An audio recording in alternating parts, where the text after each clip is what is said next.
Hello guys! Ngayon magpiprepare ako ngayon ng pagkain ko. Gagawa tayo ng smoothie shake. So ito ay good for our health. So pwede nyo rin gayahin. So ito, ipakita ko sa inyo. Guys, ito yung saging.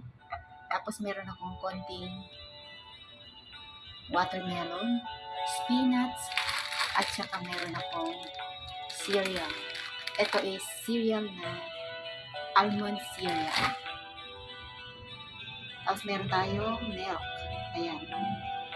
Umpisahan natin maggawa ng smoothie shake. Lagay na natin itong spinach.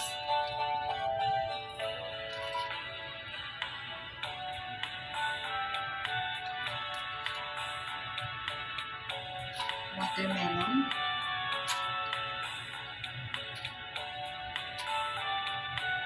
Tapos yung saging. Lagay natin yung saging.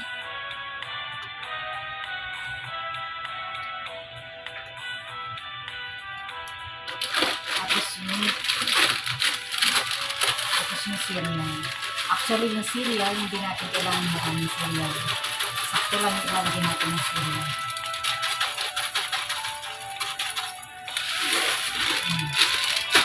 Tapos, lagyan natin yung milk.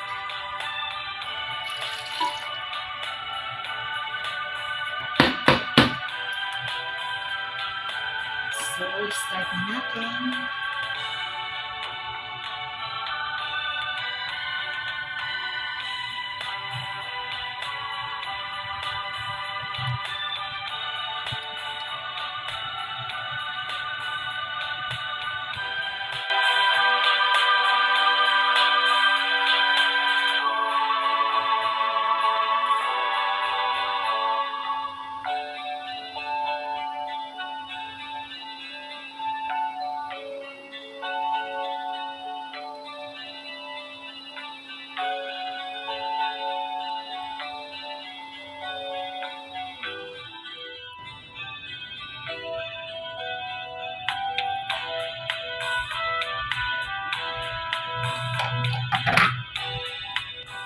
Hindi natin kailangan ng malamig kasi yung lagay ko na gatas is malamig na. Yung watermelon is malamig na. So, tapos yung milk, malamig kasi ito na yung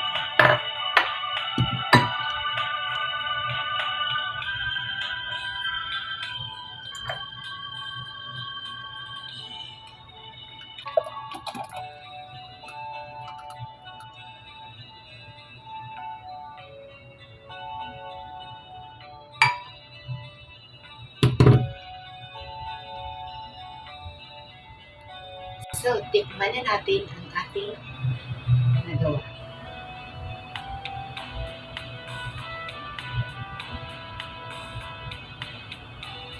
Ang sarap. Ito, mababawasan ang ating cholesterol. Tapos, dagdag sa ating immune system. Tapos yung may vitamin C. Kasi yung saging may atang vitamin C rin yung saging. Yung ano niya, yung spinach, wala siyang lasa, kulay lang. Hindi mo malalasahan ng spinach. Nagkulay lang siya. Kapit ko lang, tawag nito, hindi niya na kailangan ito kailangan lagyan ng asukal. Kasi yung saging at saka yung cereal, medyo matamis siya yung cereal. Tapos yung watermelon is matamis rin. So, hindi rin natin kailangan ng asukal na lagay. At saka yung gatas. Yung gatas, unsweetened mo. So, ang tamis siya. Tapos yung saging is sobrang hinog na, kaya masyadong matamis. So, para sa ating kalusugan, hindi na natin kailangan maglagay ng asukal.